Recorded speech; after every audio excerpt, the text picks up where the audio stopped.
If you have a Bible with you, turn to the first chapter of 1 Samuel. 1 Samuel chapter 1. As you're doing that, allow me to remind you that starting next Sunday, Lord willing, we're going to do a 4-part series, which is basically every Sunday in the month of May, about heaven.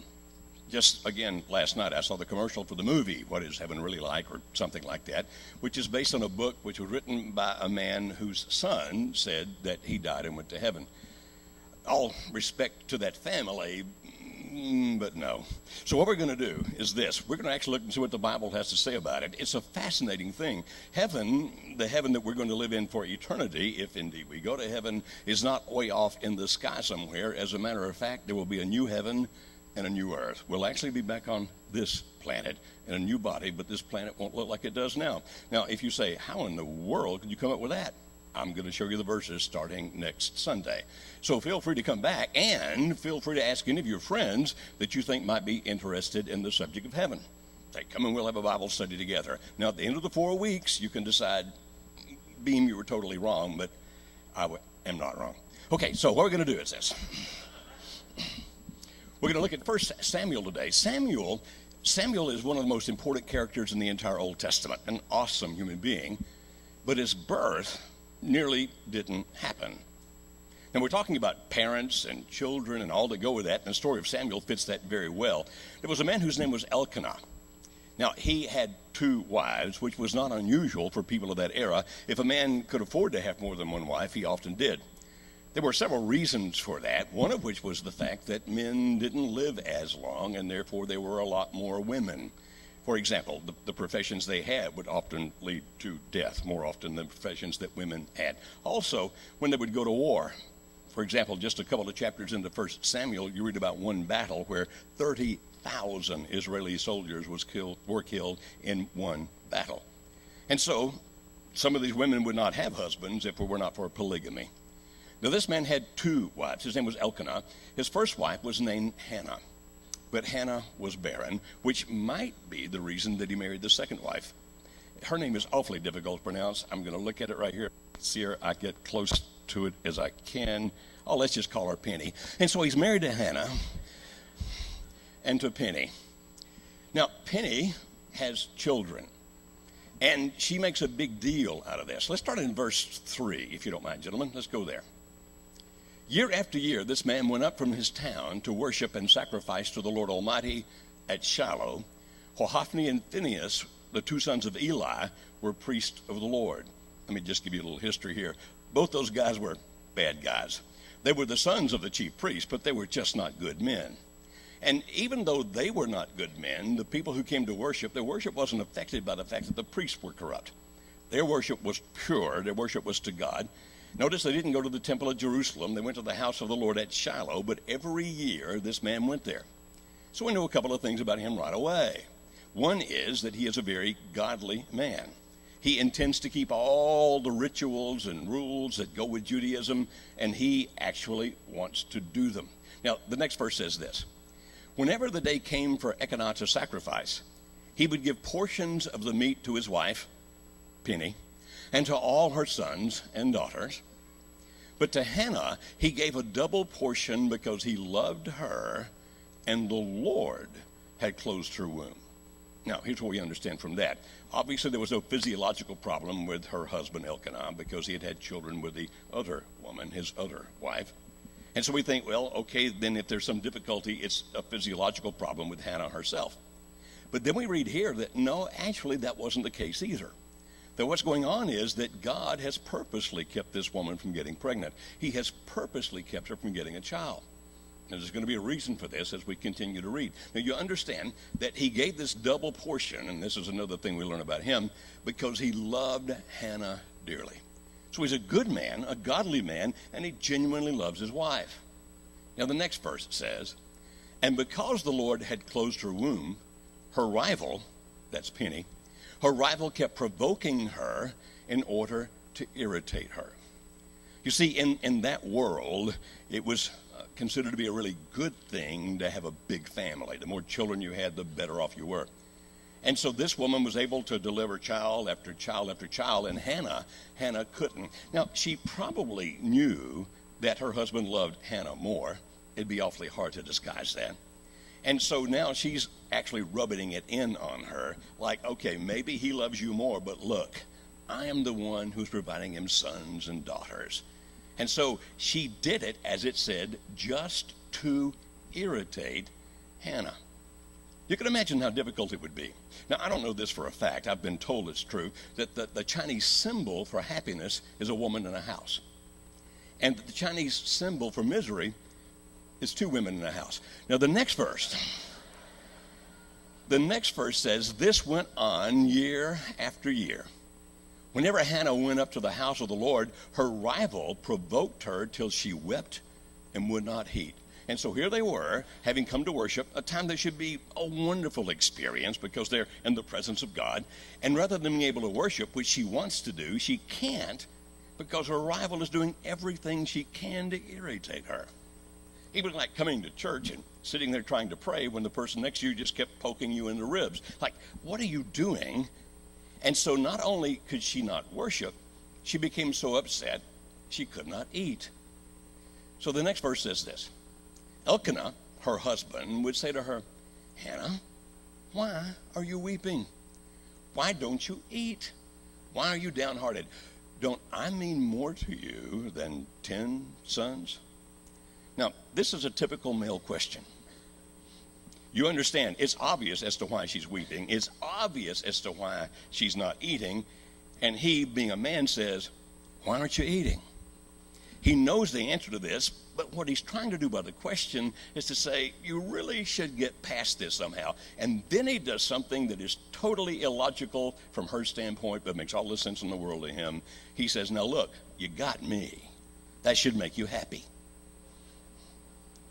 All husbands feel that way. You have me, it should make you happy. That should be a lot more important to you than having 10 sons, but she really, really wants a child. So the next verse says this. Once when they had finished eating and drinking in Shiloh, Hannah stood up. Now, Eli, that's the father of those two bad priests, by the way. Eli, the priest, was sitting on a chair by the doorpost of the Lord's temple. In bitterness of soul, Hannah wept much and prayed to the Lord. Now, this is not just some little prayer that you dash off. Like, now I lay me down to sleep, I pray to the Lord my soul to keep. This is not some ritualistic thing that she's going through. It's not even a casual prayer that I must admit that occasionally my prayers just aren't that intense. I say what I think I'm supposed to say, but I really don't feel much in my heart as I say it. Am I the only person who ever prays like that? But this woman in this prayer says she's praying in bitterness of soul. She wept. She is crying before God. Her heart is broken. Now, you know this is not the first time she's prayed.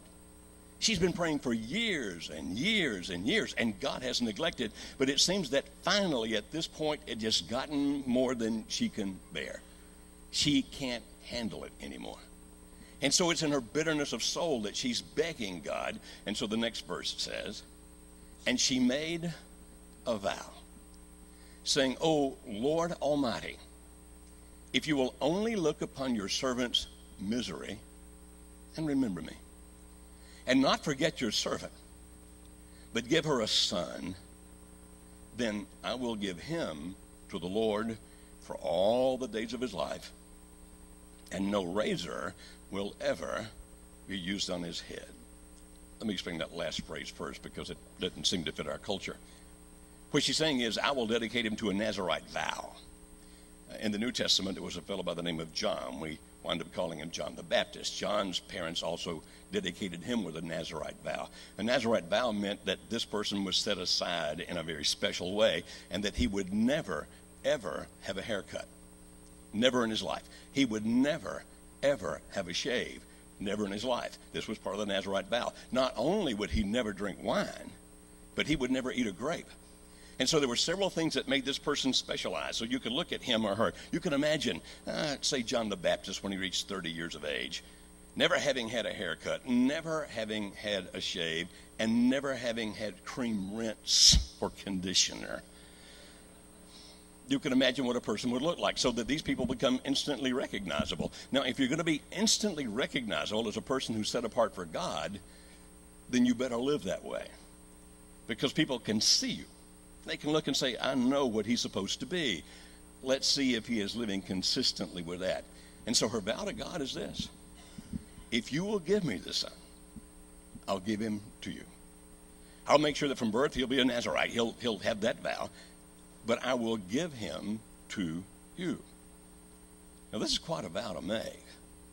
So in the next verse, as we read, and she kept on praying to the Lord, Eli observed her mouth. Hannah was praying in her heart, and her lips were moving, but her voice was not heard. Eli thought she was drunk. You might wonder, how in the world could he reach such a conclusion? My opinion, I don't know this for a fact, it's not in the text, but my opinion is because of his two sons. These boys were just no good. I think somehow they kind of filtered him so that when he saw things, he tended to see the bad in people because of the way his own boys had turned out. And so he sees this woman praying, talking, but not saying anything, moving her mouth, but obviously making no sound. And he says she's drunk. So the next verse says this. He said to her, how long will you keep on getting drunk? He doesn't just accuse her of being drunk. He accuses her of being a drunkard, of being an alcoholic. He has no basis for this. Again, showing his prejudice. Get rid of your wine. Not so, my lord, Hannah replied. I'm a woman who is deeply troubled. I've not been drinking wine or beer. I was pouring out my soul to the Lord. How many times could you say that you've prayed where that would be descriptive of you? I was pouring out my soul to the Lord. That's not the way we tend to pray on a given day. That's not the way we tend to pray when we pray regularly. That's the kind of way that we pray when something is so extremely important to us, when it's deeply touching us, or as it said earlier, when it's in bitterness of soul. I'm pouring out my soul to the Lord. Now, God has been hearing this woman pray for a long time. But this time he's going to answer it in a very special way. You might be thinking, why now? The response I have to that is, I don't know. There are many things that God does that I don't understand. There are things that God allows to happen that I think, why in the world did you let that terrible thing happen? Sometimes God will bless this one when God doesn't bless that one, and it seems they're both praying with bitterness of soul and pouring their souls out before the Lord, and you look at this person and go, it seems that his cause or her cause is so marvelous, and this person seems to be so selfish. Why did you answer that one and not answer that one? I can't explain why God does what he does. I just believe that because he is sovereign, because he can see beyond what we can see, because he understands things that we have no way of understanding, that we have to trust his wisdom that he's making the right decision. And so the next verse says this: do not take your servant for a wicked woman. I have been praying here out of my great anguish and grief. And the next verse says, Eli answered. I imagine he feels a little chagrined because he had accused her of being an alcoholic. And he realizes that this woman he's accused of doing something bad was actually doing something absolutely holy and wonderful. And so in his embarrassment, at least I would be if I were he says, go in peace. Now that's not just something you throw out there. This woman has no peace. She's miserable. But he says to this absolutely miserable woman, go in peace. And may the God of Israel grant you what you have asked of him. Now you understand that Eli doesn't have the power to make God answer this prayer.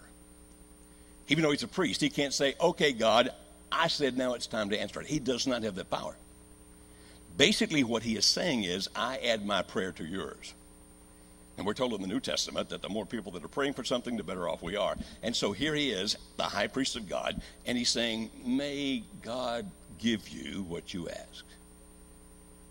But this woman, who's been so desperate for so long, just in those words does find some peace. And so in the next verse it says, she said, may your servant find favor in your eyes. Then she went her way and ate something, and her face was no longer downcast. Think about that. This woman's been weeping. She's been pouring out her soul. She's been desperate. She probably, if she's like us, has some degree of doubt. Like, I've prayed so many times, I've poured out my heart to you so much, and you have never answered me whatsoever about this child. And so I'm discouraged. I'm wondering if sometimes she felt praying is just pouring out a whole lot of words. And it doesn't really mean anything's going to happen at all. Whatever the case, when he says, may God give you what you've asked, even though he doesn't have the power to make God do this, she finds this great comfort to the point that now she can eat. And now her face was no longer downcast. That means that now she's actually happy. Or maybe, just maybe it wasn't because of what he said. Maybe it's because she sensed something. Maybe it's because she felt something. Now, I don't know the experiences you've had with prayer, and I'm certainly not a great prayer warrior. One of my brothers is, by the way. My younger brother, Greg, is such a prayer warrior that sometimes when I pray, I say, Lord, it's Joe, Greg's brother. But there have been times in right in the middle of a prayer, I just had this overwhelming sensation that prayer was going to be answered. Has anybody ever had that experience? And on the few occasions when that's happened, it did. It actually did.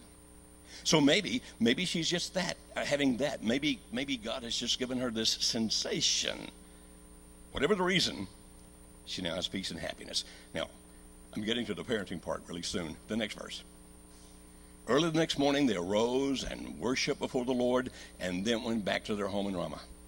Elkanah lay with Hannah, his wife, and the Lord remembered her. That doesn't mean that God had forgotten her beforehand. What that means, that's just a euphemistic way of saying God decided to answer her prayer this time. And so the next verse says, so in the course of time, Hannah conceived and gave birth to a son. She named him Samuel, saying, because I asked the Lord for him. There's quite a contrast between those who ask the Lord for a child and those who dread the fact that they're about to have a child. Wouldn't you think? I mean, not everybody makes a good parent. We occasionally will see on the national news about some set of parents, either both or one, who has or have mistreated a child terribly. I saw one just a week or two ago when they finally found the child who had been kept chained in a closet, malnutrition. Whenever those things finally hit the national news, I'm sure that you feel just like I do. You are horrified. How in the world could a parent do that to a child? And I don't know about you, but when I see that, I think, I wish I could be on the jury, because I would do everything I could to bring as much punishment as the law allows for a parent who is so terrible to a child. You maybe have been out and around and seen people with their children and thought, oh my, don't you have any love for them at all? Several years ago, before the days of mandatory seat belts and mandatory child seats, anybody remember back to those days? For example, we used to drive, and my little girls would stand right here between us, and we didn't think we were doing anything wrong. Remember that? Although sometimes it turned out badly, even if you didn't have a wreck. Our daughter Joanna, when she was about 4, was standing between us one Christmas Day as we were driving to Augusta, Georgia to see my parents. Back then, all the cars had cigarette lighters. Anybody remember those? We weren't paying attention. I was driving, Alice was reading, and she was standing, and she reached over and she pushed in the cigarette lighter. When it popped out, that was very curious for a 4-year-old. She pulled it out and saw that bright red thing and thought, interesting, and stuck it to the end of her nose. It was not a happy Christmas day for us that day. So sometimes things happen that you don't mean to, but I remember in those days before the seat belts and the car seats, being at a 7-Eleven or something one day, and this car pulled up as I walked out the door, and there were 2 women, and it was filled with children. They were everywhere, and these 2 women had put so much smoke into that car from their cigarettes, the windows were up, that it was hard to see the women, much less the children. And I thought, don't you care about those children at all? Don't they mean anything to you? Look what you're doing to them. But this woman wants a child. And she understands that a child is a gift of God. Now, surely surely I think we would all agree that the very act of birth is a gift of God. That we human beings have been given this amazing ability not to create, but to procreate. We can actually bring a new being into existence. Not just a physical being, but a being with a spirit, a soul. A spirit made in the image of God. And she marvels that this child now is made in the image of God. Now, I don't know about you, but when a child is born, we tend to be ecstatic. If we wanted the child particularly, we tend to be ecstatic. Our first child was born. That was back in civilized days when I got to sit outside. Our second child was born. Some idiot named Lamaze had come along, and I had to learn how to breathe. But I remember the first thing Alice did was to count the fingers and toes. The doc said they all do that. I don't know why. They all count the fingers and toes. I was there for the birth of the last child as well. Without going into great detail here, there's an amazing chemical that actually starts the birth process in a woman called oxytocin. It's an extremely strong bonding chemical. If the father is in the room when the child is born, his body flows with oxytocin as well. This strong bonding chemical. I used to think, why would God use a strong bonding chemical to make the birth process start? And then I realized, after having watched birth, it's so that you women will not kill that thing that just hurts you so badly, that you hold it close and you love it. And so I can imagine what it must have been like when that child is born. She's been waiting so terribly long. And if she counts the fingers or counts the toes, now she brings this child to her breast and begins to suckle him. And she's looking at this child, her whole body flowing with oxytocin, this extremely strong bonding. And she loves him. And she names him Samuel, because I asked the Lord for him. Now the next verse says this.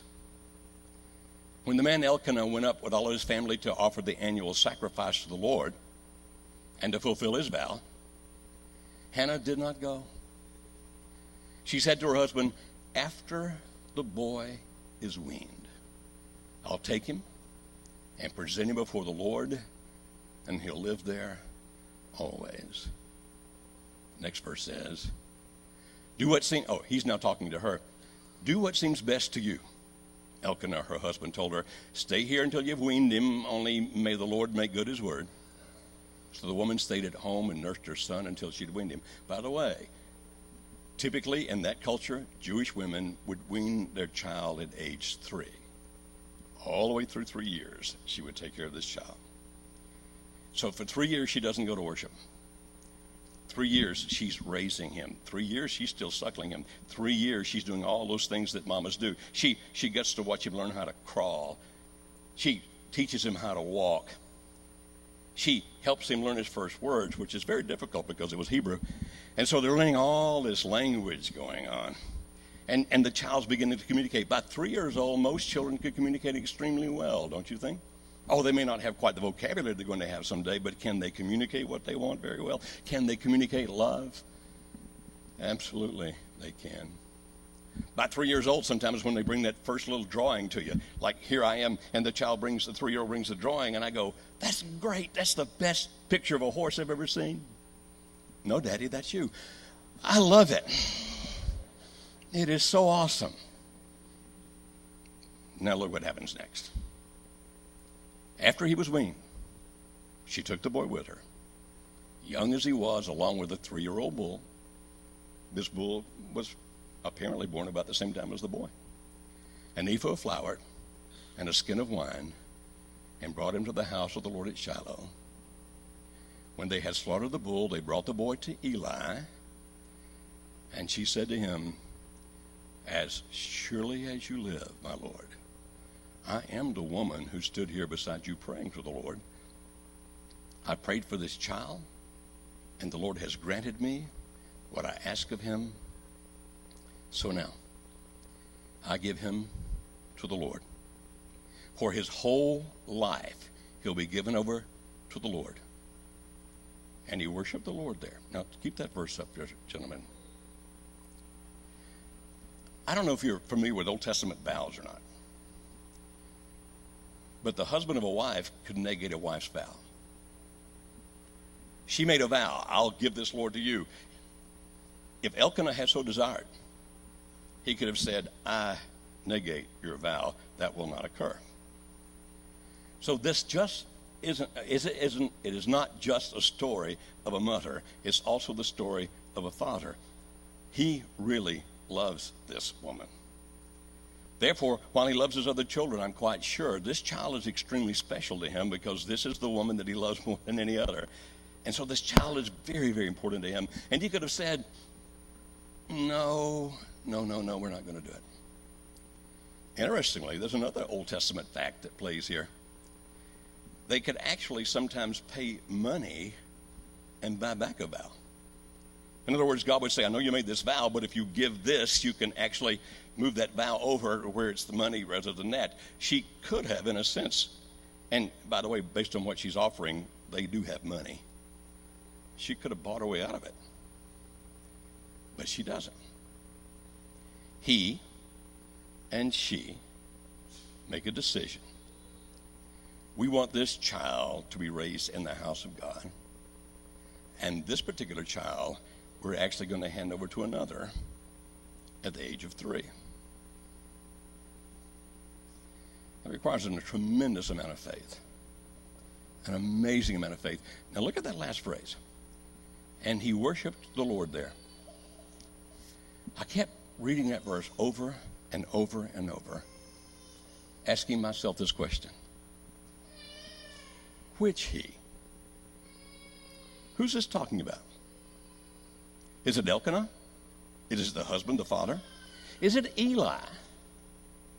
But having read the verse just before it and this verse again and again and again, I came to the realization, feel free to disagree, but I came to the realization that there's only one he here that fits that context. It's the boy, the 3-year-old boy. A 3-year-old boy worshiped God. We had 2 fine young gentlemen up here worshiping God just this morning who did an awesome job, by the way. But if this 3-year-old boy is worshiping God, then he's been taught since the time he could crawl that he should worship God.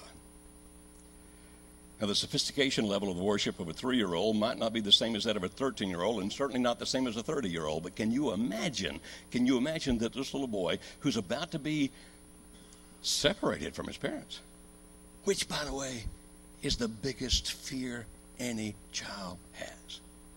The strongest fear in any child is losing a parent. He is about to be separated from his parents, but he has been so prepared for this for so long that he worships God. If you're thinking, well, does that mean Hannah didn't love him? Hey, we don't have time for it, but in the next chapter, every year when she came back to worship, every year, she brought a coat that she had made with her own hands, which fit the boy. How do you think she would know what size? Is she paying attention to other little boys about the same age? That could help, but it doesn't necessarily mean it's going to fit. Is she somehow keeping contact with Eli? How's my son? What's going on? Maybe. Whatever she did, she was so much involved in that boy's life as much as she could be living where she lived, that every year, she knew exactly what side coat to bring him. And she made it lovingly with her own hands. Now, God gave her 3 more sons and 2 more daughters. But this boy became one of the greatest prophets and judges in Israel's history. As a matter of fact, this boy would actually, when he got grown, would keep Israel from being overthrown and defeated. All because of the influence of a mother and a father who dedicated their child to the Lord. Now, in our day and time, we don't come and give our child to the priest. What that means is, do not drop off your 3-year-old at my house. What we do is we dedicate our Lord, just as Chris eloquently spoke of this morning, and just as each of you parents committed to do by being here. I'll teach you how to worship God. I'll teach you how to dedicate and give your life to Him completely. And if mothers and fathers, we do that, it doesn't mean our children will be perfect. They won't. It doesn't mean we'll do a perfect job. We won't. But it may be that your son or your daughter will be the man or the woman that God uses to accomplish some amazing thing for his kingdom. And if you're saying, but my child's not a baby, you start at whatever age they are. My child's 40. You start at whatever age they are, and you teach them to worship God.